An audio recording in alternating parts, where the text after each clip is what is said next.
नमः हरिः ओं श्रुतिस्मृतिपुराणानामालयं नमामि भगवत्पादशङ्करं लोकशङ्करम् ओं नमस्तस्मै भगवते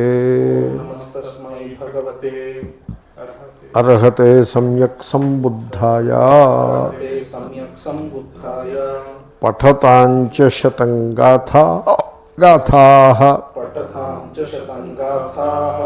अनर्थैरन्विताः पदैः एकं धर्मपदं श्रेयः यच्छ्रुत्वैवोपशाम्यति।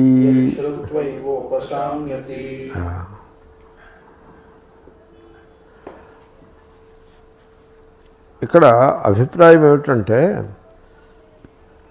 మనము మాట్లాడడం ప్రారంభిస్తే దీన్ని ఎలా ఎక్స్ప్రెస్ చేయాలా అని నాకు అప్పుడప్పుడు సందేహం వస్తుంది. మాట్లాడడం ప్రారంభిస్తే లేకపోతే వ్రాయడం ప్రారంభిస్తే ఆ నెంబర్ ఆఫ్ వర్డ్స్ అలా అలా అలా అలా అలా అలా అలా అలా పెరుగుతూ వెళ్ళిపోతుంది. చిత్రం ఏంటంటే ద్వైతమా అద్వైతమా ఏది సత్యము తెలియని వాళ్ళు ఒక 100 మంది అద్వైతం వైపు ఇంకో 100 మంది ద్వైతం వైపు రాసిస్తూ ఉంటారు. తెలియని వాళ్ళు అలా పుస్తకాలు క్రియేట్ చేసేస్తూ ఉంటారు. అద్వైతం వైపు రాసిస్తూ ఉంటారు, ద్వైతం వైపు రాసిస్తూ ఉంటారు. అఖండాకార వృత్తి 4 పుస్తకాలు వచ్చేసి ఉంటాయి. ఆ రాసిన వాళ్ళకి ఆ వృత్తి ఏమిటో తెలియదు. అలా ఉంటుంది. అది అలా రాసుకుంటూ పోతే, అలా మాట్లాడుతూ పోతే, పూర్వం మాట్లాడేవారు, ఇప్పుడు రాసేస్తున్నారు. అలాగా మొత్తానికి పదములపై పదములు, వాటిపై మరికొన్ని పదములు, వాటిపై మరికొన్ని పదములు, అలాగే ఏమైపోతుందంటే ఒక యూనివర్స్ క్రియేట్ అయిపోతుంది. You create a universe. ఇప్పుడు ఉదాహరణకి వాళ్ళు మన సంస్కృతిని తీసుకుపోయి వాళ్ళేమో ఏదో చేసేస్తున్నారు, దీన్ని ఇలాగా డిస్టార్ట్ చేసేస్తున్నారు, అలాగ అన్యాయం చేసేస్తున్నారు అని మీరు ఇలా మొదలుపెట్టారనుకోండి, దాని మీద ఇంకొకడు ఏదో రాస్తాడు, మరొకటి రాస్తాడు. ఈ పండితులు వస్తారు, ఆ ఉపన్యాసం చెప్తారు. అలా కొంతకాలం అయ్యేప్పటికీ దానికి కొంచెం మొమెంటం వస్తుంది. ఒక కాన్ఫరెన్స్ పెడతారు, దాంట్లో పేపర్లు వస్తాయి, పుస్తకాలు వస్తాయి, వాల్యూమ్స్ వస్తాయి, ఒక కొత్త ఆర్గనైజేషన్ బిగిన్ అవుతుంది. అది వాళ్ళ మ్యాండేటే ఆ టాపిక్ కనుక వాళ్ళు ఆ టాపిక్ మీద రీసెర్చ్ మొదలు పెడతారు. పబ్లికేషన్స్ వస్తూ ఉంటాయి, పుస్తకాలు వస్తూ ఉంటాయి, విషయమే ఉండదు. అర్థమైందా మీకు? విషయమే ఉండదు. మీరు 10 బిలియన్ వర్డ్స్ అప్పుడే తయారయ్యాయి ఒక టాపిక్ మీద. వాటన్నింటినీ తీసుకొచ్చి తూకం వేస్తే 0 వెయిట్ ఉంటుంది. ఎందుకంటే వాటిలో వస్తువేమీ ఉండదు. అదొక విషయం. తర్వాత దీంట్లో గమనించాల్సిన 1-2 ఐటమ్స్ ఇంకా ఉన్నాయి. ఎప్పుడైతే వర్డ్స్ అలా క్రియేట్ చేసుకుంటూ పోతారో అంటే అర్థం ఏంటి? Words create more words and they create more words. అలా బ్యాక్టీరియల్ కాలనీస్ గ్రో అయినట్టుగా వర్డ్స్ గ్రో అవుతూ పోతాయి. అప్పుడు words correspond to ideas and concepts. అవి గ్రో అవుతూ పోతూ ఉంటాయి. చాలా చిత్రంగా ఉంటుంది. ఇప్పుడు మాట వరుసకి ఒకడు ఒక కథ చెప్తాడు, అంటే ఏదో చిన్న సింబాలిజం పెట్టి ఏదో కథ చెప్తాడు. కథ చెప్తే అది కేవలము ఒక పర్టికులర్ ఇన్స్టెంట్లో సింబాలిక్గా చెప్పిన కథ అని గుర్తించారనుకోండి, అప్పుడు మీరు ఆ మెసేజ్ తీసుకుంటారు, కథను విడిచిపెట్టేస్తారు. కానీ అది గుర్తించరు వీళ్ళు. గుర్తించక ఆ కథలకి చిలవలు పలవలు అల్లుకుంటూ పోతారు. ఇది ఎలాగంటే మీకు చిన్న దృష్టాంతం చెప్తా. గణేశుణ్ణి పూజిస్తే మీకు బుద్ధి యందు జ్ఞానము, లోక వ్యవహారాల్లో మీకు సిద్ధి లభిస్తాయి అన్నాడు ఒక ఆయన. సిద్ధి బుద్ధి అన్నాడు కవి. గణేశ పూజనాత్ సిద్ధి బుద్ధిశ్చ లభ్యతే అనేదో అలాగా అన్నాడు. అనేప్పటికీ ఇంకొకడు గమనించాడు, సిద్ధి స్త్రీలింగ శబ్దం, బుద్ధి ఇవన్నీ కూడా తిన్నంతములు. భావార్థంలో ధాతువు మీద తిన్ అనే ప్రత్యయం వస్తుంది. ఇవన్నీ కూడా స్త్రీలింగాల్లో ఉంటాయి. అప్పుడు వెంటనే గణేష్ మహారాజుకి పెళ్ళి అయింది, 2 అమ్మాయిలతో పెళ్ళి అయింది, సిద్ధి బుద్ధి అని అన్నాడు. చూడండి, గమనించారా? మీరు గణేశుణ్ణి పూజిస్తే మీకు సిద్ధి లభిస్తుంది, బుద్ధి జ్ఞానం లభిస్తుంది. విద్యార్థులు సరస్వతినే కాకుండా గణేశుణ్ణి కూడా పూజిస్తారు, అదొకటి సంప్రదాయం ఉంది. దాంతో సిద్ధి బుద్ధి, దాంతో గణేష్ని పూజిస్తే ఆయనేమో 2 అమ్మాయిల్ని పెళ్ళాడారు. దాని మీద ఒకడు ఎక్కడో పురాణంలో ఏదో కథ రాసి ఉంటాడు. గణేష్ మహారాజు ఓ రోజు కైలాసంలో ఏదో పక్కనే ఉండే ఉద్యానంలో విహరిస్తూ అంటూ ఏదో కథ రాస్తాడు. తర్వాత ఇంకా ఆర్టిస్టులు ఉంటారు, వీళ్ళు పెట్టిరేగిపోతారు. ఒక ఆయన ఏం చేశాడు, గణేష్ మహారాజు బొమ్మ వేసి ఆయన కుడి తొడ మీద ఒక అమ్మాయిని, ఎడం తొడ మీద ఒక అమ్మాయిని కూర్చోబెట్టాడు. ఎవళ్ళరో ఈ అమ్మాయిలు ఏమిటరా గణేష్ మహారాజు కంటే సిద్ధి బుద్ధిను. ఎక్కడ మొదలైంది ఎక్కడికి వెళ్ళిపోయిందో చూడండి. మీరు గమనించారా? విష్ణువు కూడా సేమ్ థింగ్. ఇప్పుడు ఈ భూలోకమును పాలించి స్థితి విష్ణువు. బ్రహ్మ శివుడు వాళ్ళు వేరు, ఒకడు సృష్టికర్త, ఒకడు లయకర్త. ఈయన స్థితికర్త. స్థితికర్తకి సంపద కావాలి. సంపద భూమి నుంచి పుడుతుంది. ఇది లెక్క, ఇది కనెక్షన్. సంపద స్త్రీలింగ శబ్దం, శ్రీ పర్యాయ పదం, అది స్త్రీలింగ శబ్దమే. భూమి నుంచి పుడుతుంది, భూమి స్త్రీలింగ శబ్దం. ఇలా మొదలైంది. కాబట్టి స్థితిని చేసేటువంటి సందర్భంలో సంపద, ఆ సంపదని సృష్టించేటువంటి భూమి, మనం భూమి మీద ఉన్నాం కదా, అవి ప్రధానములు అవుతాయి. They come in to focus. వాటిని కవితా ధోరణితో ఎవడో ఒకడు పెర్సానిఫై చేయవచ్చు, చేసి ఉండవచ్చు. కాబట్టి విష్ణువుకి భూమి యొక్క అనుగ్రహం కావాలి. ఆయనకి భూమి ఆయన అధీనంలో ఉండాలి. పంటలు పండాలి, వర్షాలు పడాలి, గనులు మొదలైన బంగారం, వజ్రాలు, వైడూర్యాలు అన్నీ భూమిలోంచి వస్తాయి. కాబట్టి భూమి ఉండాలి.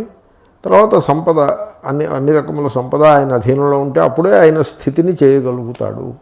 పశు సంపద, ధనము ఇత్యాదులు. ఇది ముందు ఒరిజినల్ ఓ కవి అన్నమాట. దాన్ని ఆయన 2 అమ్మాయిల్ని పెళ్ళాడని దాన్ని పెర్సానిఫై చేసేసి ఆ పెళ్ళి ఇలా అయింది అలా అయిందని దాని మీద పురాణాలు రాసి ఆ పెళ్ళి నిత్య కళ్యాణం అన్నట్టుగా ప్రతిరోజు పెళ్ళిని రీఎనాక్ట్ చేస్తూ ఇదో పెద్ద కార్యక్రమం. మీరు చూసారా ఎక్కడ మొదలైంది ఎక్కడికి వెళ్ళిపోయింది. కాబట్టి this is how words lead to more words and then ideas, concepts, stories. ఇలాగ పెరిగిపోతుంది ఈ ప్రపంచం, అలా పెరిగిపోతుంది. దీంట్లో ఇంకో చిత్రం ఏంటంటే ఈ కథ ఆ కథకి సపోర్ట్గా ఉంటుంది, ఆ కథ ఇంకో కథకి సపోర్టు, ఇంటర్వోవెన్గా ఉంటాయి, మ్యూచువల్లీ సపోర్టింగ్. అలాగా. అవును, తాటక అలా ఎందుకు చేసింది కృష్ణుణ్ణి అంటే పూర్వజన్మలో అనేదో కథ ఉంటుంది. ఈ తాటక కృష్ణుడు ఆమెకు మోక్షాన్ని ఇచ్చేసాడు కదా, ఇప్పుడు ఆవిడ ఎక్కడుంది అంటే స్వర్గంలో ఫలానా రూపంగా ఉన్నది అంటే ఇంకో కథ ఉంటుంది. అలాగా అలా ఒకదాన్ని. దాంతో ఏమవుతుంది, హే గజేంద్రుడి పూర్వజన్మ వృత్తాంతం తెలుసా నీకు అంటే తెలీదా, అయితే తెలుసుకో అన్నట్టుగా. అరే గజేంద్ర మోక్షంలో గజేంద్రుడు ఇది సింబాలిక్, లైక్ గృహీ ఇవ. ఒక ధనవంతుడైన పొగరుమోతు గృహస్థునికి సింబల్ గజేంద్రుడు ఇంతే. బట్ మీరు పూర్వజన్మ వృత్తాంతం, సుజుమ్న మహారాజు అంటూ అవేవో కథలు ఉంటాయి. తర్వాత ఏమంటే గజేంద్రుడు ఏమయ్యాడంటే ఇప్పుడేమో ఆయన స్వర్గంలో ఫలానా పొజిషన్లో ఉన్నాడంటూ ఇంకో కథ ఉంటుంది. ఈ కథలు ఎలా ఉంటాయంటే మనకి తెలుసున్న సింపుల్ కథని ఇంకో కథ సపోర్టింగ్గా ఉంటుంది, రీజనరేటింగ్, చాలా చిత్రంగా support each other, explain each other, ఇలా ఉంటుంది. ఇంత లిటరేచర్ క్రియేట్ అయిపోతుంది. What is the sum and substance of this literature అంటే సున్నా. మీరు గమనించారా? దాంట్లో ఏమీ ఉండదు. Mere cultivation of mind, mere play of mind. అలాగా ఎవడో ఈ కథలు చెప్తూ ఉంటాడు, he is fulfilled by that. అదొక వృత్తి కింద తయారు చేసుకుంటాడు, దాన్ని వృత్తిగా పెట్టేసుకుంటాడు. ఎవడో 4 పద్యాలు రాస్తాడు, ఇంకొకడు ఆ పద్యాలని పాడుతూ ఉంటాడు. వాడి వంశపారంపర్యంగా వాళ్ళందరూ ఆ పద్యాలు పడుతూ ఉంటారు. వాళ్ళు పల్లకీలో కూర్చుని వెళ్తూ ఉంటారు, పల్లకీ మోసి వాళ్ళు మోస్తూ ఉంటారు. అంటే ఎవడో అడుగుతాడు, పల్లకీలో కూర్చుని వెళ్ళొచ్చా అని. మేమేమీ అహంకారంగా లేము. దేవుడి దగ్గరకు వచ్చేప్పటికి పల్లకి కొంచెం వంగి వెళ్తుంది, దేవుడు లేనప్పుడు మామూలుగా వెళ్తుంది. అంటే మామూలప్పుడు వాళ్ళు భుజాల మీద మోస్తారు, దేవుడు గుడి దగ్గరికి వచ్చేప్పటికి ఇలా చేతుల మీద మోస్తారు. అంటే వంగాడనమాట ఈయన పల్లకిలో ఉన్నాయన. ఇలాంటి ఏవో దాని చుట్టూ కస్టమ్స్ డెవలప్ అవుతాయి. This is how it goes on and on and on. వీటిల్లో సారమేమైనా ఉందా? హిందూ ధర్మము ఈ విధంగా మిథాలజీ బాగా డెవలప్ అయిపోయింది. డెవలప్ కాదు, పెరిగిపోయింది. వైల్డ్ గ్రాస్ పెరిగినట్టుగా పెరిగిపోయింది, కలుపు మొక్కలు పెరిగినట్టుగా పెరిగిపోయింది మిథాలజీ. దీని మీద స్వామి వివేకానంద తన అభిప్రాయాన్ని చాలా గట్టిగానే వ్యక్తం చేసినాడు. ఆయన ఏమన్నారంటే, ప్రపంచంలో ఉండే లైబ్రరీస్లో సగం లైబ్రరీలు దీంట్లో ఇది కథలతో నిండిపోతాయి, పుస్తకాలతోటి, వాటిల్లో ఏమీ సారం లేదు అని అన్నాడు. తర్వాత రామతీర్థ మొదలైన మహాత్ములు ఏమన్నారంటే, ఈ కథలు మ్యూచువల్లీ ఎక్స్ప్లెయినింగ్, సపోర్టింగ్, రీజనరేటింగ్ ఈ కథలు, ఈ వర్డ్స్, ఈ literature, this is of very low intelligence అని అన్నారు. ఎగ్జాక్ట్ వర్డ్స్, వాళ్ళ ఎగ్జాక్ట్ వర్డ్స్. తర్వాత రామతీర్థ ఇంకా బాగా అన్నాడు, నేను ఎక్కడో నోట్ చేసి పెట్టాను, దాన్ని గుర్తున్నది చెప్తున్నాను. పిల్లలకి కథలన్నా బొమ్మలన్నా మహాప్రీతి ఉంటుంది. వీళ్ళు వయస్సు వచ్చిన వాళ్ళే తప్ప వీళ్ళు ఇంటెలిజెన్స్ పెరిగిన వాళ్ళు కాదు. ఆ చైల్డిష్నెస్ వీళ్ళలో ఉండిపోయింది ఇంకా ఇప్పటికీ.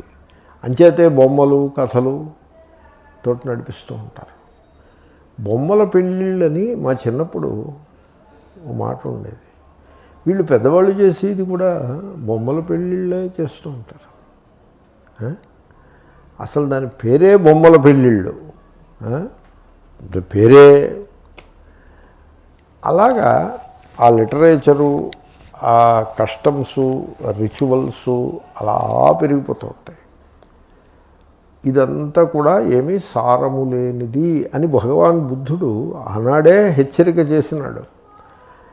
నాకు మన మిత్రుడు రాశాడు, Buddha has provided an opportunity to correct, internal correction చేసుకుందుకు ఆయన ఆపర్చునిటీని మనకి ఇచ్చినాడు.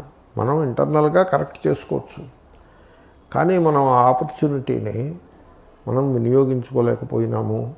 ఆయన్ని నిరసించడం ప్రారంభించి మొత్తానికి బుద్ధుడు చెప్పిన దాన్ని దేశంలో లేకుండా బయటికి నెట్టేసినట్టుగా అయిపోయింది. Very unfortunate. నేను గమనించింది చెప్తున్నా. అంటే నాకు అలా అనిపించింది, ఈ కథలలో, ఈ లిటరేచర్లో, తర్వాత అర్థవాదములోనూ ఉంటాయి, ఏవేవో కథలు ఉంటాయి. వీటన్నింటిలో ది కామన్ స్ట్రీక్, అన్నింటిలో కామన్ స్ట్రీక్ ఒకటి ఉంటుంది. ఇది ఎలాగంటే, మా చిన్నప్పుడు యుగంధర్ నవలలు, డిటెక్టివ్ నవలలు చదివేవాళ్ళం. యుగంధర్ అని అతను డిటెక్టివ్, అతనికి అసిస్టెంట్ రాజు. మొదట ఒక నవల రాశాడు అతను, ఆ మద్రాసులో ఎవడో రచయిత రాశాడు, అది చదివాను, బాగుంది అది. ఆ రచయిత రాసిన నవలలు ఇంకా వస్తాయా అంటే ఇంకా వచ్చాయి. మొత్తం 10 నవల్లో 15 నవల్లో ఉంటాయి. అన్నింటిలోనూ ఓ మర్డర్ ఉంటుంది. అదొక మిస్టీరియస్ మర్డరు, ఎప్పుడు ఎలా జరిగిందో చెప్పడం కష్టం. దాన్ని యుగంధర్ అనే డిటెక్టివ్ దాన్ని ఛేదించాలి, ఆ రహస్యాన్ని. రాజు వాడికి సపోర్టు. ఆ విలన్ని, యుగంధర్ని, రాజుని కూడా చంపేయడానికి ప్రయత్నిస్తాడు. వీళ్ళు చావు తప్పి కన్ను లొట్టబోయి బయటపడతారు, ఆ రహస్యాన్ని ఛేదిస్తారు. ఆఖరికి మొత్తానికి కథ సుఖాంతమవుతుంది. ప్రతి నవలలో, డిటెక్టివ్ నవల ప్రతి నవలలో there is a common streak. మీకు ఆ పాయింట్ అర్థమైందా? అలాగే ఈ అర్థవాదములన్నింటిలో, ఈ గాథలన్నింటిలో, గాథల గురించి కదా మనం అంటున్నాం, వీటన్నింటిలో కామన్ స్ట్రీక్ ఒకటి ఉంటుంది. ఏమిటో తెలుసిన కామన్ స్ట్రీకు? భయము, కోరికలు, దుర్మార్గులు, రాక్షసులు, అసురులు, మంచివాళ్ళు. ఈ మంచివాళ్ళని ఆ దుర్మార్గులు మొత్తి చావకొట్టి కూర్చోబెడుతూ ఉంటారు. ఈ మంచివాళ్ళకి దేవుడు వచ్చి ఏదో అవతారమో ఏదో ఎత్తి వీళ్ళకి సపోర్ట్ చేస్తూ ఉంటాడు. ఇది తర్వాత భయము, రాక్షసులు భయము. ఆఖరికి సంధ్యావందనం అనే ఒక నిత్యకర్మ గలదు. ఆ సంధ్యావందనంలో చక్కటి ఎలిమెంట్స్ ఉన్నాయి, మంచి ఎలిమెంట్స్ ఉన్నాయి. గాయత్రి, అర్ఘ్యప్రదానము, సూర్యోపస్థానము అనే 3 elements very Vedic in context ఉన్నాయి. ఆ 3 ఎలిమెంట్స్ చుట్టూ ఈ స్మృతి లిటరేచర్ దాని చుట్టూ అల్లుకుపోయిందనమాట. వాటన్నింటిలోనూ ది కామన్ స్ట్రీక్ ఏమిటంటే చుట్టూ రాక్షసులు ఉన్నారు, కనపడకుండా ఉంటారు, వాళ్ళు హాని చేస్తారు. తర్వాత పాపం అనేది ఒకటి ఉంది, అది మనల్ని అలాగే జిడ్డు పట్టుకున్నట్టుగా పట్టేసుకుని ఆముదం జిడ్డులాగా పట్టేసుకోవటానికి ఉంటుంది, సిద్ధంగా ఉంటుంది. మనం కాషస్గా లేకపోతే ఆ పాపం వచ్చి మనమే పడిపోతుంది, మనం పాపులమైపోతాము అనేటువంటి constant fear. And then an imagination that there are rakshasas all around. Everywhere there are rakshasas. తూర్పున రాక్షసులు, పశ్చిమాన రాక్షసులు, సూర్యుడు ఉదయిస్తుంటే రాక్షసులు, అస్తమిస్తుంటే రాక్షసులు, అందరూ రాక్షసులే. This is the common streak. నాకేమనిపిస్తుందంటే హ్యూమన్ మైండ్లో సహజంగా ఉండే భయం ఒకటి, తర్వాత ట్రైబలిజం కూడా కొంత ఉంటుంది. ట్రైబలిజం అంటే పూర్వం హ్యూమన్ గ్రూప్స్, కులము అంటే గ్రూప్ ఆఫ్ పీపుల్, వాళ్ళందరూ కలిసి ఒక కమ్యూనిటీలో బతుకుతూ ఉంటారు, 1000 మంది. తర్వాత కొన్ని 100 మైళ్ళు ఫారెస్ట్ ఉంటుంది, ఇంకా మళ్ళీ ఎవళ్ళు ఉండరు. మళ్ళీ తర్వాత ఇంకో కమ్యూనిటీ ఉంటుంది. ఈ 2 కమ్యూనిటీస్ మధ్యన there is no meeting place. If at all they meet, the meeting leads to some kind of a conflict. ఇది ఎలాగంటే తమిళనాడు చేపల ఫిషర్మెన్, శ్రీలంక ఫిషర్మెన్ మధ్యన ఏముంటుంది? సోదరభావం, స్నేహం ఉంటుందా? కొట్లాట్లు ఉంటాయా? కొట్లాట్లు ఉంటాయి. ఎందుకంటే ఎకనామిక్ ఇంట్రెస్ట్ ఇన్వాల్వ్ అయి ఉంటుంది. తర్వాత సెన్స్ ఆఫ్ ఫియర్ ఇన్స్టిల్ అయి ఉంటుంది, ఇటు కూడా అటు కూడా. దాంతో ఆ గ్రూపు వాళ్ళ అసురుల కింద, రాక్షసుల కింద కనపడడం, వాళ్ళకి వీళ్ళు అలా కనపడడం, దాని చుట్టూ లిటరేచర్ అల్లుకోవడము. This is how it went on and on and on. Therefore you can find the common streak of tribalism, desiring and fear, and imagination of evil spirits all the time. Imagination of evil spirit. God itself is a spirit. God is not a person who is around, he is a spirit. But then God is the good spirit, and then God ki equivalent ga, the balancing ga evil spirits, multiple evil spirits ఉంటాయి. మనం God దగ్గరికి వెళ్దాం అనుకుంటుంటే evil spirits అడ్డొచ్చేస్తూ ఉంటాయి. ఇటువంటి భయములు అంతా ఇమాజినేషనే, దాంట్లో ఏమీ సారమేమీ లేదు. ఇదంతా కూడా కామన్ స్ట్రీక్గా మీకు ఈ కథల్లో కనపడతాయి. ఇటువంటి కథలు, వందలాది కథలు చెప్పేవాడు చెప్తూ ఉంటాడు, వినేవాళ్ళు వింటూ ఉంటారు, చెప్పిందే మళ్ళీ చెప్తూ ఉంటారు, విన్నదే మళ్ళీ వింటూ ఉంటారు. ఈ కథల్ని మీరు దానికి ఏదో తాయిలం పెట్టకపోతే చెప్పేవాడు చెప్పడు, వినేవాడు వినడు. ఏదో తాయిలం పెట్టాలి. ఆ తాయిలం 2 రకాలు. ఒకటి ఫలశ్రుతి, ఈ కథ వినేస్తే మీ కోరికలు తీరిపోతాయి. అప్పీజ్మెంట్, కథ వింటే కోరికలు ఎలా తీరుతాయండి? ఈ కథ వింటే మీరేమో కోటీశ్వర్లు అయిపోతారు, కథ వినిస్తే కోటీశ్వర్లు అయిపోతారా? అయిపోతారు అని అప్పీజ్మెంట్. ఈ కథ చెప్పినవాడు సాక్షాత్తు విష్ణులోకానికి పోతాడు. ఆయనకి దక్షిణ వస్తూనే ఉంటుంది ప్రస్తుతానికి, విష్ణులోకం మాట తర్వాత చూడవచ్చు. సో ఈ విన్న వాళ్ళకి amusement, they are waiting for some kind of a amusement. అప్పట్లో అమ్యూజ్మెంట్స్ ఏమి ఉండేవి కావు, ఇది అమ్యూజ్మెంట్. తర్వాత వాళ్ళకి ఏదో డిస్ట్రాక్షను, లేకపోతే వాళ్ళు ఈ డిస్ట్రాక్షన్ లేకపోతే వాళ్ళు ఇటో రకరకాలుగా ఉండే అవకాశం ఉంటుంది. దీంట్లో పడుంటే దాంట్లో ఎంగేజ్ అయిపోతారు. ఆ రోజుకి ఇప్పుడు మనం లాక్డౌన్లో అలాగే ఉన్నాం. ఏదో పని పెట్టుకుంటే ఆ రోజు పొద్దు గూకుతుంది, మనం మళ్ళీ 2 మెతుకులు తిని పడుకుని నిద్రపోవచ్చు. ఆ పని లేదనుకోండి ఏమైపోతాం? ఈ లాక్డౌన్ బరువు అయిపోతుంది. ఏదో పని పెట్టేసుకున్నాం అనుకోండి, బరువు ఉండదు. అలాగే సాయంకాలం ఏదో పురాణ కాలక్షేపం ఏదో పని పెట్టేసుకుంటే ఆ పురాణం పంతులు గారికి, ఆయనకి ఫైనాన్స్, ఆయనకి జీవితం వెళ్ళిపోతూ ఉంటుంది. వీళ్ళందరికీ మంచి స్పిరిచువల్ ఎంటర్టైన్మెంట్ ఉంటుంది, అమ్యూజ్మెంట్ ఉంటుంది. ఈ ఫలశ్రుతి అనే తాయిలం ఉంటుంది. ఈ తాయిలానికి తోడు ఇంకో తాయిలం ఉంది, దాని పేరు ప్రసాదం. ఏదో చక్కెర పొంగలో ఏదో ఈ పొంగలో ఆ పొంగలో చేసి కొంచెం మోతాదులో చేసి పెడితే మేమందరం ప్రసాదం టైంకి పరుగుల మీద వెళ్ళిపోయేవాళ్ళం. అంటే ఇప్పుడు పురాణం అయిపోతుంది అనగానే ఒక ఏదో ఏదో తుఫాను వస్తున్నట్టుగా దడ పరిగెత్తుకుంటూ వచ్చేస్తారు వీళ్ళు పిల్లలందరూ. మేమందరం వెళ్ళిపోయేవాళ్ళం. ఎందుకు రాత కంగారంటే ప్రసాదం ముందు, మనం ప్రసాదంలో ముందు ఉండాలి లైన్లో. ఎందుకంటే ఆఖరికి వచ్చేప్పటికి తగ్గిపోతుంది కాబట్టి ముందు. This is the way. Some of it may be good, some of it may have some value.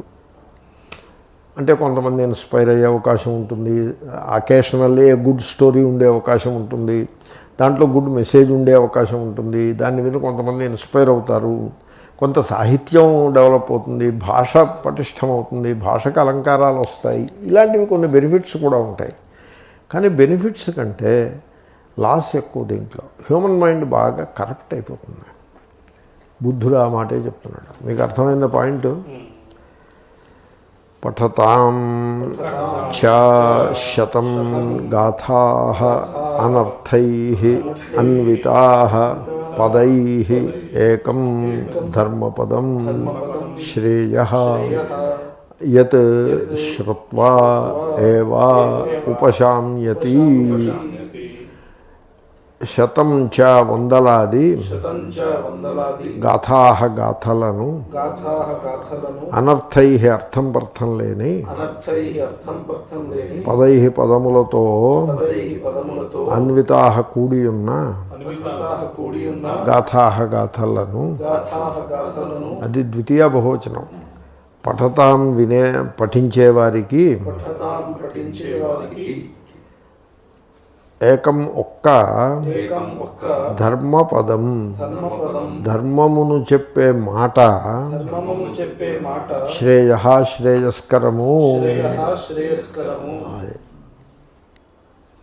ఏమిటండి వందలాది కథల మీద కథలు, ఎన్ని కథలు వింటారయ్యా?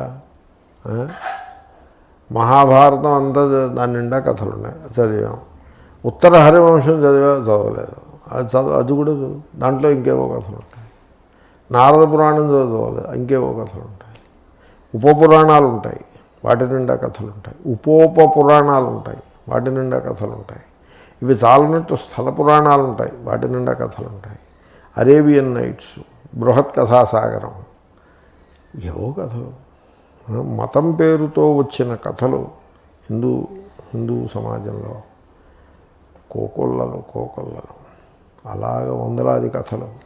అర్థమే ఉండదు వాటిల్లో. ఏమర్థం ఉంటుంది? ఆ దేవుడు ఆయన భార్య వైపు క్రేకంట చూచాడు అంటే మన హ్యూమన్ యాటిట్యూడ్ని, హ్యూమన్ వీక్నెస్ని దేవుడికి అంటగట్టినట్టుగా ఉంది తప్ప అంతకు మించి దాంట్లో అర్థమే ఉంది. అదేదో ఊరికే ఉబ్బిపోవడానికి ఏముంది దాంట్లోనూ? ఏమీ లేదు. ఎవరా అర్థం ఉందా? లేదుగా. ఒక ప్రయోగం ఉంది, తద్ధిత ప్రయోగం, స్త్రైణ అని ప్రయోగం. అంటే తెలుగులోకి అనువాదం చేస్తే, అనువాదం మీకు నచ్చుతుందో నచ్చదో, నాకు తోచిన అనువాదం నేను చెప్తున్నా, ఆడంగివాడు అని అంటారు. అంటే ఏమిటి? అక్కడ 10 మంది మగవాళ్ళు ఉన్నారనుకోండి, వాడు అటుకేసి వెళ్ళడం, 5-6 ఆడవాళ్ళు కూర్చొని కబుర్లు చెప్పుకుంటుంటే వెళ్ళి వాళ్ళలో దూరి వాళ్ళతో కబుర్లు చెప్తూ ఉంటాడు. వెళ్ళి వాళ్ళు పలకరించి వాళ్ళతో కబుర్లు చెప్తాడు. మనం ఏం చేస్తాం? సిగ్గుపడి ఎటో పోతాం. వాడు అలా సిగ్గుపడ్డు వెళ్ళిపోయి ఏం అత్తయ్య ఏం అక్కయ్య అంటూ ఏదో పలకరించి వాళ్ళ కబుర్లు చెప్తూ వాళ్ళతోటి మాట్లాడుతూ, ఏమిటి వాళ్ళ పచ్చడి ఏం చేసావు, ఇదేం చేసావు, అదేం చేసావు, అన్నం ఏమి ఉండేవు, కూర ఏమి ఉండేవు, ఏమిటి నెక్లెస్ ఎప్పుడు చేయించావు, ఆ చీర ఎక్కడ కొన్నావు, ఏమిటి పట్టు చీర కడుతున్నావు ఈ మధ్యన, ఇలాంటి కబుర్లు చెప్తావు. దేవుడు అలా ఉంటాడా? అలాగనా? అదే. ఓ స్వామీజీ ఉండేవారు. నేను పుస్తకాన్ని ఆయనకి అంకితం చేశాను.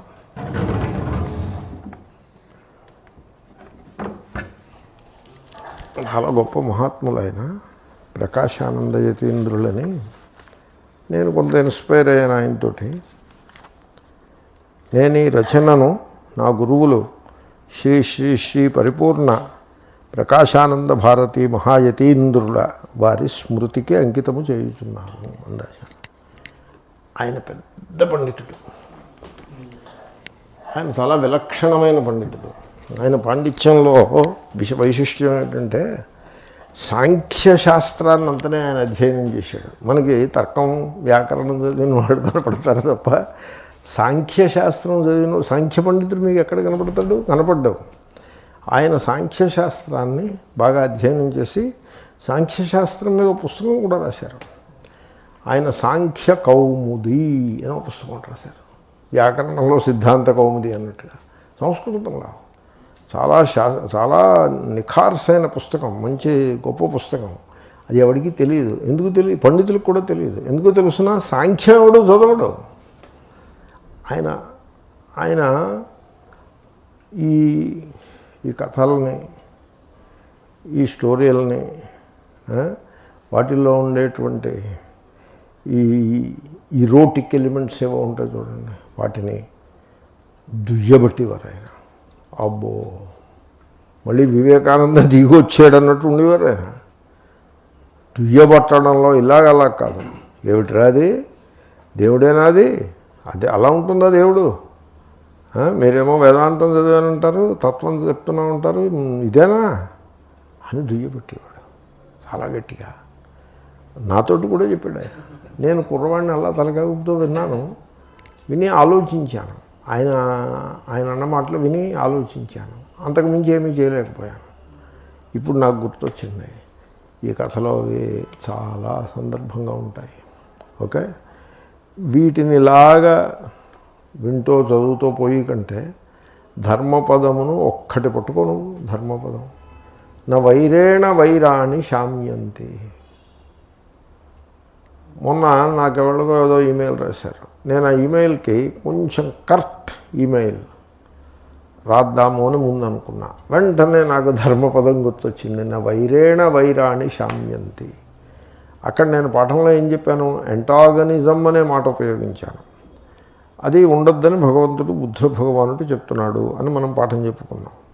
నాకు అనిపించింది, am I antagonistic? Yes, that's why I am thinking of writing such a email. Antagonism ఉండబట్టే కదా అలా రాయాలనుకున్నాను. అనుకునే వద్దు, మనకి నహి వైరేణ వైరాణి శామ్యంతి అని రాయలేదు. తర్వాత ఇంకో రోజు అయింది. అప్పుడు అనిపించింది, మనం ఎంటాగనిజంని జయించేమే కానీ దాని ప్లేస్లో మనం ప్రేమని ప్రవేశపెట్టాల్సి ఉంటుంది. కేవలం ఎంటాగనిజంని జయించి వదిలేస్తే సరిపడదు. అందుకోసం మనం we have to write a email in which మనం ఎంటాగనిజం అంతా పక్కన పెట్టేసి ఒక ప్రేమపూర్వకమైన లేకపోతే encouraging blessing type of email రాద్దాం. As if there is no antagonism. I wrote such a email. ఒక్క ధర్మపదం అంటే అలా ఉంటుందండి. ఏకం ధర్మపదం శ్రేష్టం.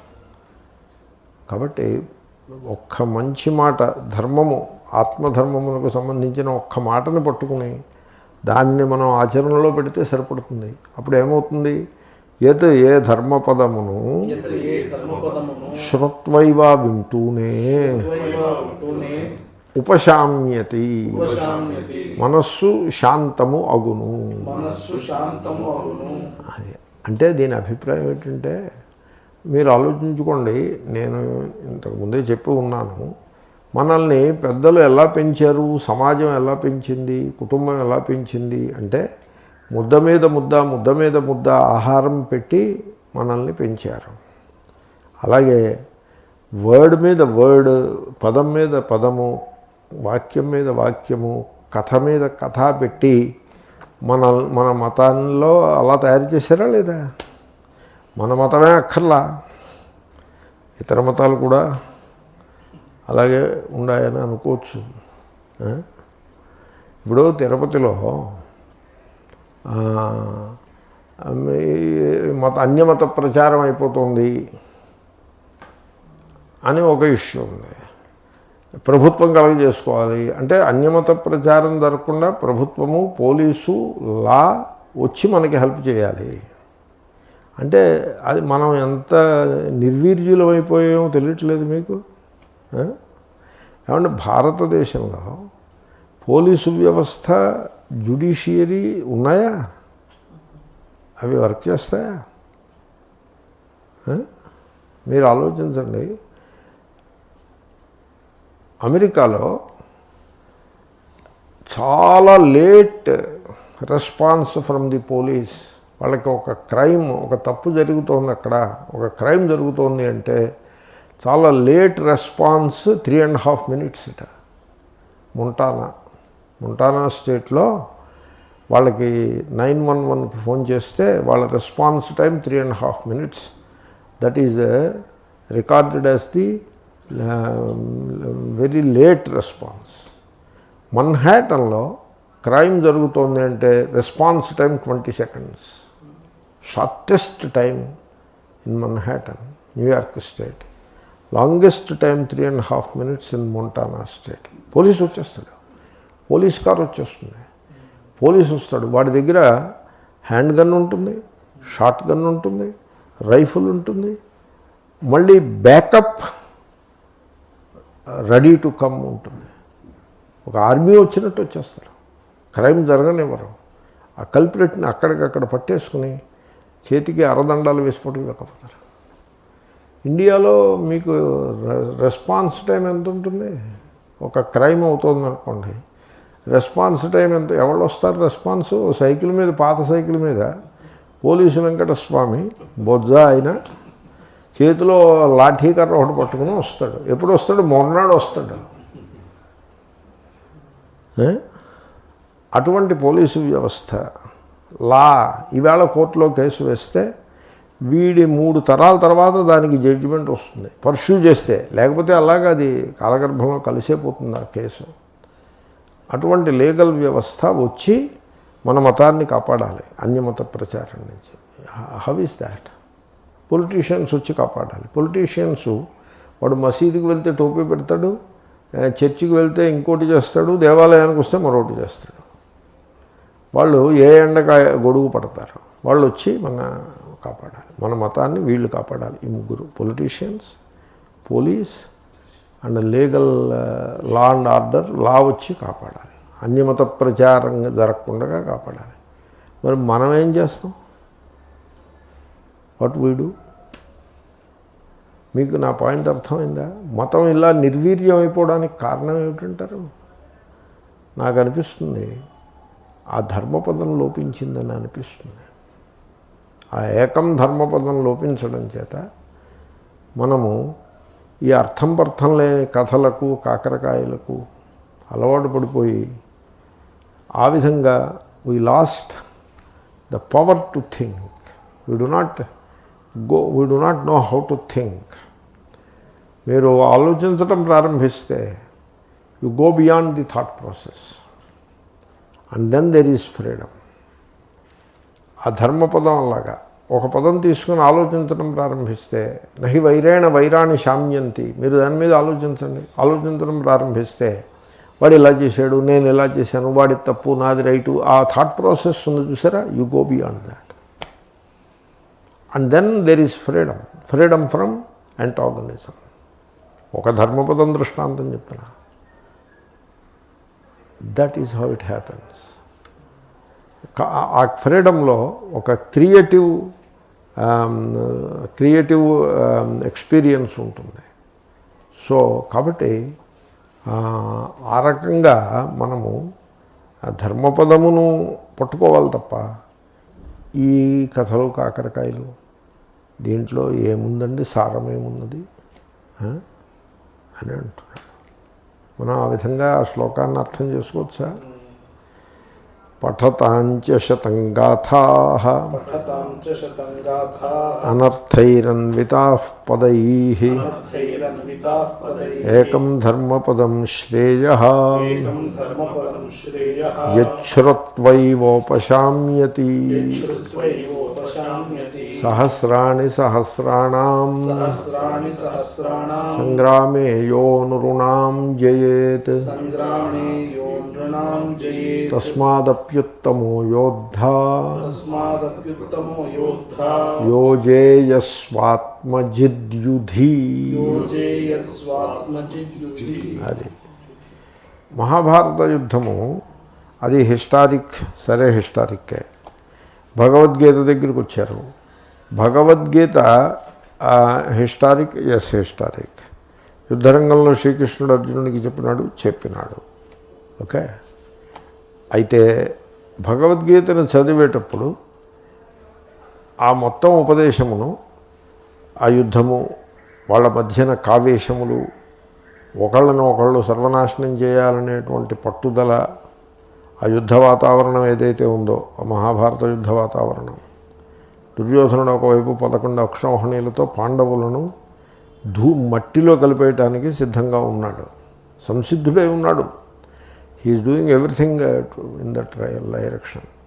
ఈ దుర్యోధనాదులకు బుద్ధి చెప్పి వీళ్ళకి భూలోకం మీద నూకలు లేకుండా చేయడానికి భీముడు, అర్జునుడు వీళ్ళందరూ ఇటువైపు సైన్యాన్ని పోగేసి కూర్చున్నారు.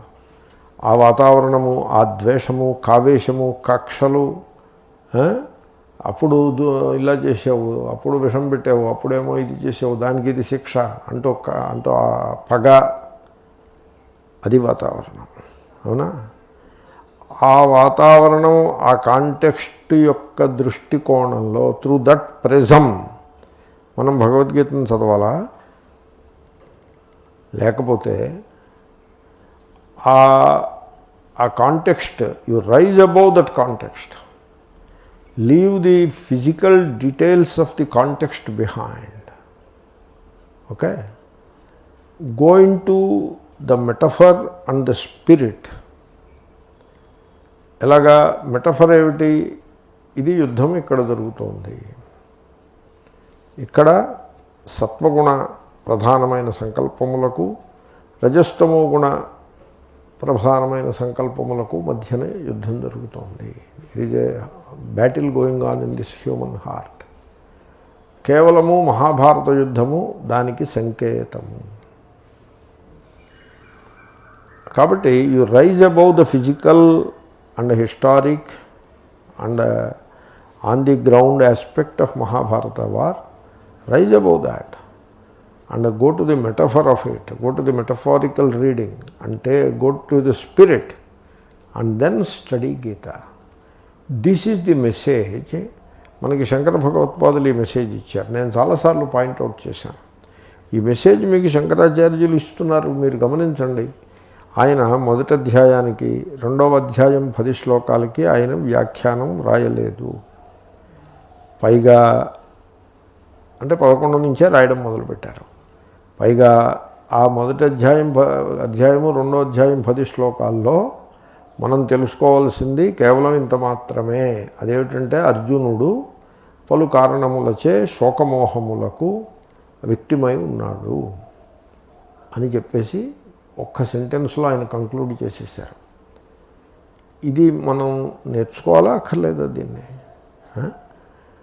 కాబట్టి మహాభారత యుద్ధాన్ని ఆ ఫిజికల్ కాంటెక్స్ట్ని భగవద్గీతలోకి చొప్పించకూడదు.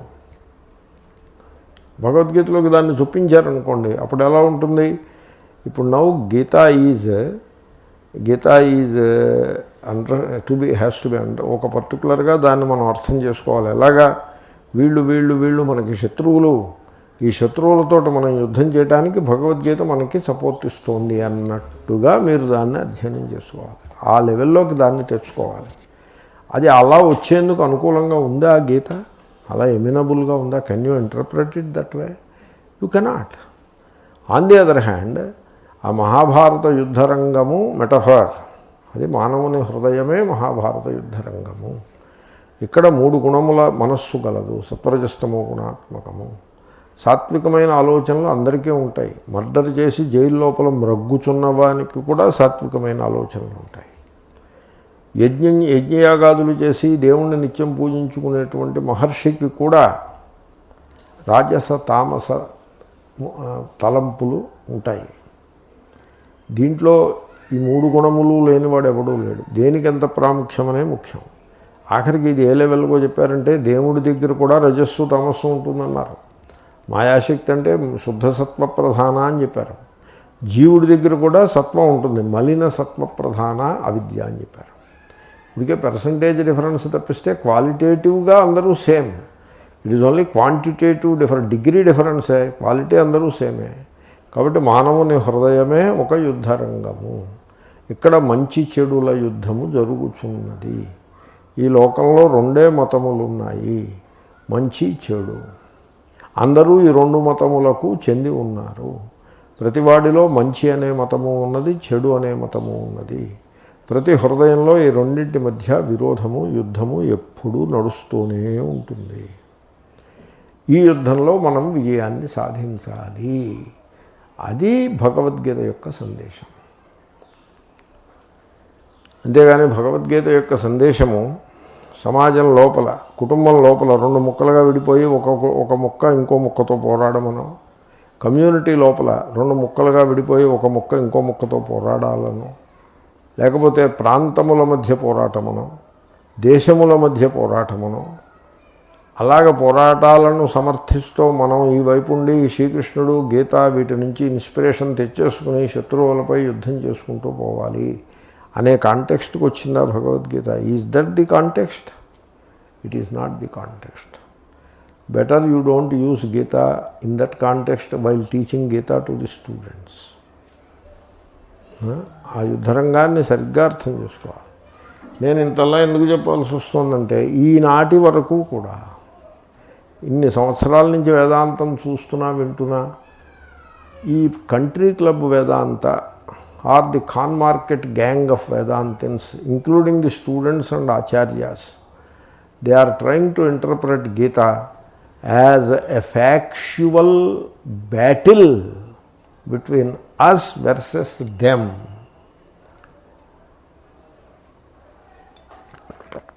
ఆ రకంగా భగవద్గీతను అటువంటి ప్రిజంలో చూసి, అదిగో అలా చెప్పాడు శ్రీకృష్ణుడు, ఇలా చెప్పాడు అని ఒక యుద్ధానికి సన్నద్ధంగా తయారు చేసినట్టుగా అలాగా దాన్ని మనం ఇక్కడ కూర్చొని చదవచ్చునా దాన్ని? That is not the way. మరి దాంట్లో యుద్ధం ఉంది కదా అంటే, యుద్ధము ఇక్కడ యుద్ధం, బయట యుద్ధం కాదు. ఓకే, బయట యుద్ధానికి కావాల్సిన కాంటెక్స్టులు అనేకం ఉన్నాయి. భగవద్గీతని ఆ బయట యుద్ధంతో మీరు పెట్టద్దు. నేను ఈ మాట చెప్తూ ఉంటాను. మీరు ఆ ప్రశ్నలు ఏమంటే శ్రీకృష్ణుడు అర్జునుడు మరి యుద్ధం చేయమన్నాడు కదా, ఆ ప్రశ్న నువ్వు భగవద్గీత క్లాసులో అడగద్దు. ఎందుకంటే అక్కడ చెప్పిన యుద్ధము ఇది స్పిరిట్, దట్ ఇన్నర్ బ్యాటిల్ అని నేను గట్టిగా చెప్తూ ఉన్నాను. ఓకే, అదే ఆయన చెప్తున్నాడు. తర్వాత మీరు గమనించవచ్చు, ఛాందోగ్యోపనిషత్తులో ఒక సెక్షన్లో దేవాసురా సంయత్త ఆసన్ అని మొదలవుతుంది. దేవతలు అసురులు యుద్ధానికి సంసిద్ధులయ్యారు అంటూ ఏదో మొదలు పడుతుంది. అక్కడ భాష్యకారులు చాలా బాగా రాశారు. ఇక్కడ దేవతలంటే సత్వగుణ ప్రధానమైన సంకల్పములు దేవతలు, రజస్తమో గుణ ప్రధానములైన సంకల్పములు అసురులు. ఈ రెండింటికి మధ్యన యుద్ధము అనే డైలీ బేసిస్, అనే అవర్లీ బేసిస్ ప్రతివాడి జీవితంలో ఉంటుంది. ప్రతివాడి జీవితంలో ఉంటుంది, అనే డైలీ బేసిస్ ఉంటుంది, అనే అవర్లీ బేసిస్ ఉంటుంది. ఇప్పుడు మీకు ఎవడి మీదో మీకు కొంత కోపం ఉంటుంది, వాడికి మీ కోపాన్ని మీకు చూపించాలి, వాడికేమో గుణపాఠం చెప్పాలి అనే ఐడియా మీకు కలుగుతుంది. అది రాక్షస, అది రజోగుణం. నహి వైరేణ వైరాణి శామ్యంతి అనే ఐడియా కలుగుతుంది, అది సత్వగుణం. అది నేను చెప్పినంత తేలికగా అది రిజాల్వ్ అయిపోదు. ఒకప్పుడు నహి వైరేణ వైరాణి శామ్యంతి అనే ధర్మపదము వెనక్కిపోయి ఆ వైరమే ముందుకు వస్తుంది. అంటే ఆ యుద్ధంలో వీడు ఓడిపోయినాడు. ఒకప్పుడు ఆ వైరం వెనక్కిపోయి ధర్మపదం ముందుకు వస్తుంది, అంటే యుద్ధంలో వీడి విజయాన్ని సాధించినాడు. ఇది చాలామంది చెప్పారు, బుద్ధుడు కూడా చెప్తున్నాడు. అందరూ దీన్ని వింటూనే ఉంటారు. సరళమైన విషయమే, అంత కఠినమైనదేమీ కాదు. అదేమంటే మనందరం కూడా మనలో ఈ ప్రవృత్తి ఉంటుంది. ఏమిటి? ఇతరులను శాసించే ప్రయత్నం, ఎక్సర్సైజింగ్ అథారిటీ. మీరు ఫ్యామిలీస్లో చూడండి, కొన్ని సందర్భాల్లో పురుషుడు అథారిటీని ఎక్సర్సైజ్ చేస్తాడు. లేడీస్ కుక్కిన పీలవలే పడి ఉండాలి అన్నట్టుగా ఉంటాడు. ఇంకో కొన్ని సందర్భాల్లో లేడీస్ ట్రెమెండస్ అథారిటీని ఎక్సర్సైజ్ చేస్తారు. పురుషుడికి అసలు మాటే ఉండదు, నోటిలో నాలుక లేనట్టుగా ఉండిపోతాడు. ఆ లేడీయే అథారిటీని ఎక్సర్సైజ్ చేసేస్తూ జబర్దస్త్ ఆమె యుద్ధాన్ని నడిపించేస్తూ ఉంటుంది. ఎవరిని మాట్లాడినవ్వదు ఆవిడ. అలా ఉంటుంది. That kind of authority. People want to exercise authority. అవునా కదా? తమ అథారిటీని చూపించాలి అంటే తమ బొటనెవ్రేలి కింద వీళ్ళందరూ నలిగి ఉండాలి, ఇమిడి ఉండాలి. తన చెప్పు చేతల్లో వీళ్ళందరూ ఉండాలి. కుటుంబ యజమానుడైతే నేను వీళ్ళందరి యొక్క క్షేమం కోసం పాటుపడుతున్నాను, వీళ్ళు నా చెప్పు చేతల్లో ఉండాలి. తర్వాత ఇంకా మీరు ఆఫీస్కి వెళ్తారు, అక్కడ you are working as a manager. ఇది మోస్ట్ డిఫికల్ట్ సిచ్యువేషన్. ఎందుకంటే మీరు you have to exercise authority. ఈ అథారిటీ అన్నది ఎలా ఉంటుందంటే if you exercise it you lose it. You keep it by not exercising. So you have to the moment you start exercising you lose it. మీరు ఎప్పుడైనా గమనించారా? కాబట్టి manager అన్నవాడు ఎలాంటి ఆ డైలమాలో ఉంటాడంటే ఎక్సర్సైజ్ చేయటానికి హుషారు ఎక్కువ చూపించకూడదు. He has to hold back. ఎక్కువ హుషారుగా ఎక్సర్సైజ్ చేసాడనుకోండి అథారిటీని, వాడు డిస్మిస్ చేసి అవతలకపోతాడు. వాడు ఆ పని చేయడు. అప్పుడు వీడి అథారిటీ వీగిపోయిందిగా. అలాగని మీరు ఎక్సర్సైజ్ చేయకుండా ఉండిపోతే వాడు అసలే పని చేయడు. అంటే ఇట్స్ ఎ రియల్ బ్యాలెన్స్. కత్తి మీది సాము. ఆ పవర్ని ఎక్సర్సైజ్ చేయాలి, చేయకూడదు, చేయాలి. అది management. Management is not easy. Then economic authority. డబ్బు ఉంటుంది, ఆ డబ్బుని చేతబట్టి దాన్ని డిస్ట్రిబ్యూట్ చేస్తూ అథారిటీని ఎంటర్టైన్ చేయటం, అది చాలా కరప్టింగ్ థింగ్ ఇట్ ఈస్. అసలు అంచేతనే డబ్బు ప్రోగు చేయకూడదు. డబ్బు ప్రోగు చేశారనుకోండి you have to exercise authority. లేకపోతే జనులు ఆ ధనాన్ని దుర్వినియోగం చేస్తారు, దాన్ని చిందరవందర చేసి పెడతారు. కాబట్టి చిందరవందర చేయకుండా ఓ చూపు చూస్తూ ఉండాలి, అని కాపలా కాస్తూ ఉండాలి. అదే డబ్బు పోగు చేయలేదనుకోండి ఎంత హాయిగా ఉంటుంది. డబ్బు పోగు చేసి మనం ఆ వలలో చిక్కుకుపోతాం. Of exercising economic authority. And then గురువులు ఉంటారు. గురువులు ఏం చేస్తారు? స్పిరిచువల్ అథారిటీని చూపిస్తారు ఎదరు వాళ్ళ మీద. నేను వచ్చేప్పటికి నువ్వు అది పారాయణ చేయి, అది జపం చేయి. ఎరా నిన్ను రోజు పారాయణ చేయమన్నా నువ్వు ఎందుకు చేయట్లేదు కదా. మళ్ళీ వాడికి స్పై. నేను నిన్ను విష్ణు పారాయణ చేయమన్నాను ఎందుకు చేయట్లేదు రోజును, అప్పుడప్పుడు వస్తున్నావుట, అప్పుడప్పుడు రావట్లేదుట, ఎందుకని అని you have to exercise authority on the people. Spiritual authority. సాయంకాలం హారతికి రాకపోతే భోజనం పెట్టడం జాగ్రత్త. You have to exercise authority. So ప్రతివాడు కూడా in some form or the other ఇతరులపై పెత్తనము చెలాయించుట అనే దానికి అలవాటు పడి ఉంటాడు ప్రతివాడు. మహారాజు దేశాన్నంతని కూడా అథారిటీ చేయాల్సి ఉంటుంది. అలాంటి పరిస్థితి ప్రతివాడికి ఉంటుంది. అవునా? అయితే బుద్ధుడు అంటాడు, నువ్వు ఇతరుల మీద పెత్తనం నువ్వేం చేసినా మాన్నా అది వేరే సంగతి, అది అవసరం లేదు. నీ మీద నువ్వు పెత్తనము చేయగలవా? నీ మనస్సు it is a very tricky thing. It tricks you. నిన్ను ఎప్పటికప్పుడు మోసం చేస్తూ ఉంటుంది మనస్సు. అటువంటి మనస్సును నీవు జయించగలవా? మీ అండ్ మైండ్ అని ఒక ఎంటిటీ లోపల కూర్చుని ఉంది, ఈగో. అది నిన్ను ఆట ఆడిస్తూ ఉన్నది. అది it's a shadow, it is not real. అది నీ చేత డ్యాన్స్ చేయిస్తోంది. అది నిన్ను పరుగులు తీయిస్తోంది, నీకు విశ్రాంతి లేకుండా చేస్తోంది. నువ్వు దానికి బానిసవై బతుకుతున్నావు. నువ్వు ఈ ఈక్వేషన్ని రివర్స్ చేసి ఈగోని నీ కంట్రోల్లో పెట్టుకోగలవా? నెగ్గాల్సిన యుద్ధం ఇది. ఆ పై వాళ్ళని బయట వాళ్ళని అజమాయిషీ చేయటం, ఆ యుద్ధంలో నువ్వు నెగ్గనక్కర్లేదు, ఈ యుద్ధంలో నువ్వు నెగ్గాలి అంటున్నాడు ఆయన. ఈ శ్లోకాన్ని రేపు చూద్దాం. ఓం పూర్ణమదః పూర్ణమిదం పూర్ణముదచ్యతే పూర్ణస్య పూర్ణమాదాయ పూర్ణమేవావశిష్యతే. ఓం శాంతి శాంతి శాంతి.